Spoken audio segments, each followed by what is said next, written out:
Bismillahirrahmanirrahim. Assalamualaikum warahmatullahi wabarakatuh. Innal hamdalillah nahmaduhu wa nasta'inuhu wa nastaghfir wa na'udzu billahi min shururi anfusina wa min sayyiati a'malina. May yahdihillahu fala mudilla lahu wa may yudlil fala hadiya lahu. Asyhadu an la ilaha illallah wa asyhadu anna Muhammadan abduhu wa rasuluh. Allahumma salli ala sayyidina Muhammadin wa ala alihi wa sahbihi ajma'in, amma ba'd. Para pemirsa Atira TV yang insyaallah dirahmati dan dimuliakan oleh Allah Subhanahu wa taala. Marilah kita memanjatkan puja dan puji syukur kita kehadirat Allah Subhanahu wa taala, di mana atas limpahan rahmatnya serta karunia-Nya lah Allah masih memberikan kita nikmat kesehatan, nikmat kesempatan, sehingga kita bisa menjalankan aktivitas di kehidupan ini dalam ketaatan kepada Allah Subhanahu wa taala. Rasulullah sallallahu alaihi wasallam tidak mengkhawatirkan umatnya kurangnya harta, karena rezeki sudah diatur oleh Allah Subhanahu wa taala.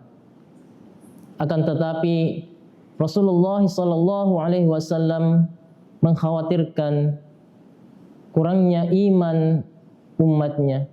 Al-imanu yazid wa yanqus. Sesungguhnya iman itu senantiasa bertambah dan berkurang. Ketika iman itu berkurang, maka kita akan melenceng dari ketaatan kepada Allah Subhanahu wa taala.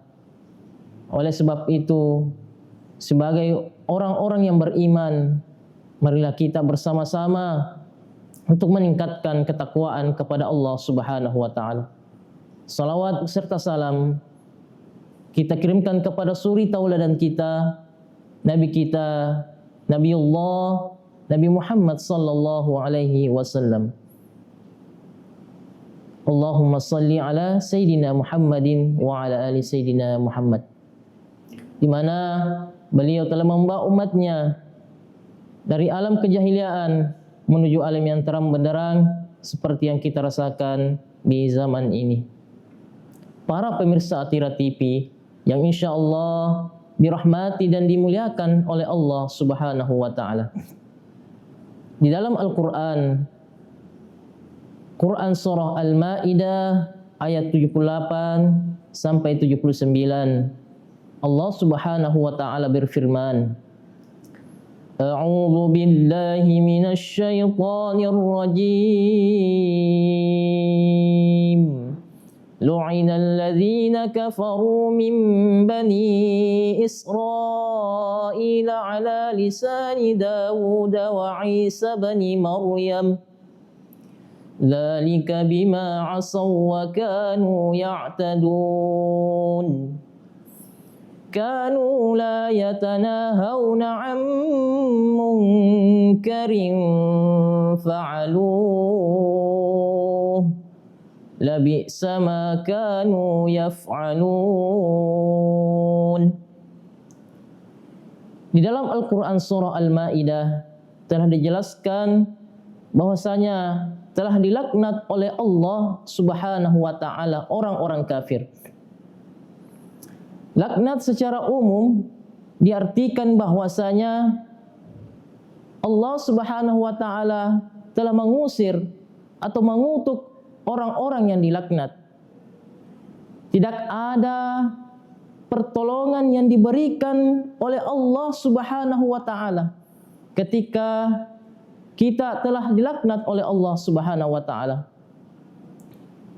Jadi tidak ada batas kapan ditentukan, kapan berakhir laknat itu. Laknat terjadi secara terus-menerus, yang diberikan oleh Allah Subhanahu wa taala. Saking dahsyatnya yang namanya dilaknat oleh Allah Subhanahu wa taala. Lu'inal ladzina kafaru min bani Israil, dari Bani Israel, ala lisan Dawud wa Isa bin Maryam. Kata Allah di dalam ayat ini menunjukkan bahwasanya bermakna kemantapan. Ini merupakan laknat yang diucapkan oleh Nabi Daud alaihissalam dan Nabi Isa alaihissalam. Pertanyaannya, mengapa umat Nabi Daud alaihissalam dan Nabi Isa alaihissalam dilaknat oleh Allah Subhanahu wa taala? Karena umat Nabi Daud alaihissalam sudah diperintahkan untuk beribadah di hari Sabtu. Akan tetapi umat dari Nabi Daud alaihissalam membangkang. Mereka hanya mengerjakan pekerjaan yang lain, tidak beribadah kepada Allah Subhanahu wa taala. Itulah mengapa Nabi Daud alaihissalam berdoa kepada Allah Subhanahu wa taala untuk diturunkan laknat kepada umatnya. Kunu kiradatan khasiin, jadikanlah mereka kera yang hina. Adapun selanjutnya, mengapa umat Nabi Isa alaihissalam dilaknat oleh Allah Subhanahu wa taala? Apa kesalahannya? Umat Nabi Isa alaihissalam meminta kepada Nabi Isa untuk berdoa kepada Allah Subhanahu wa taala diturunkan hidangan yang lezat. Ketika Nabi Isa alaihissalam sudah berdoa kepada Allah Subhanahu wa taala untuk diturunkan hidangan yang lezat, akan tetapi umat dari Nabi Isa alaihissalam tidak menepati janjinya. Dia berdusta kepada Nabi Isa, sehingga Nabi Isa alaihissalam berdoa kepada Allah Subhanahu wa taala untuk diturunkan laknat kepada umatnya yang tidak pernah ditimpakan kepada umat sebelumnya. Para pemirsa Atira TV yang insya Allah dirahmati dan dimuliakan Allah Subhanahu wa taala. Dzalika bima asaw wa kanu ya'tadun. Mereka adalah orang-orang yang durhaka kepada Allah, durhaka dan melampaui batas. Asy-Sya'rawi berpandangan bahwasanya durhaka dan melampaui batas adalah hal yang berbeda. Durhaka adalah suatu yang ditimpakan laknat kepada mereka yang menimpa dirinya sendiri. Sedangkan melampaui batas, laknat yang diberikan kepada orang-orang kafir tersebut yang menimpa orang lain. Ada juga ulama yang berpandangan bahwasanya durhaka dan melampaui batas sama maknanya. Para pemirsa Atira TV yang insya Allah dirahmati dan dimuliakan Allah Subhanahu wa taala. Faktor apa saja yang menyebabkan turunnya laknat kepada orang-orang Bani Israel tersebut? Kanu la yatanahawna 'an munkarin fa'alu. Mereka tidak mau beramar ma'ruf nahi munkar, tidak mau mengajak kepada kebaikan dan mencegah kepada kemungkaran. Amar ma'ruf nahi munkar adalah suatu hal yang penting bagi kita semua. Kita mengajak kepada kebaikan, contohnya, contoh kecil di dalam kehidupan kita. Ketika sudah masuk waktu sholat, kita mengingatkan teman kita bahwasanya sudah waktunya sholat, teman-teman.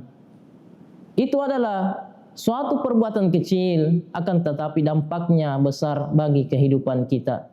Untuk menyelamatkan kita dari murkanya Allah Subhanahu wa taala. Para pemirsa Atira TV yang insya Allah dirahmati dan dimuliakan oleh Allah Subhanahu wa taala. Penting mencegah kemungkaran. Mencegah kemungkaran adalah suatu hal yang penting bagi kita semua. Sebagaimana hadis Rasulullah sallallahu alaihi wasallam. Bismillahirrahmanirrahim. An Abi Sa'id Al-Khudri radhiyallahu anhu qala sami'tu Rasulullah sallallahu alaihi wasallam yaqul man ra'a munkaran falyughayyirhu bi yadihi fa illam yastati' fa bi lisanihi fa illam yastati' fa bi qalbihi wa dzalika adhaful iman rawahu Muslim. Dari Abi Sa'id Al-Khudri radhiyallahu anhu bahwa Rasulullah sallallahu alaihi wasallam berkata, jika engkau ingin mencegah kemungkaran, maka ubahlah dengan tangannya. Jika engkau tidak mampu mengubah kemungkaran itu, maka ubahlah dengan lisannya. Dan jika engkau tidak mampu mengubah lagi, maka yang terakhir adalah ubahlah dengan hatinya. Maka itu adalah selemah-lemahnya iman. Hadis diriwayatkan oleh Imam Muslim. Para pemirsa Atira TV yang insya Allah dirahmati oleh Allah Subhanahu wa Ta'ala, itulah faktor-faktor penyebab turunnya laknat Allah Subhanahu wa Ta'ala. Ketika kita durhaka, kita sudah diingatkan untuk tidak mengerjakan perbuatan-perbuatan yang dilarang oleh Allah Subhanahu wa Ta'ala, maka Allah Subhanahu wa Ta'ala akan murka, akan menurunkan laknatnya. Oleh karena itu, para pemirsa Atira TV, marilah kita bersama-sama untuk taat kepada Allah Subhanahu wa Ta'ala. Mungkin itu saja yang dapat saya sampaikan. Mudah-mudahan kita bisa mengamalkan atau menaati perintah Allah Subhanahu wa Ta'ala dan menjalankan segala perintahnya, menjauhi segala larangannya. Amin ya rabbal alamin.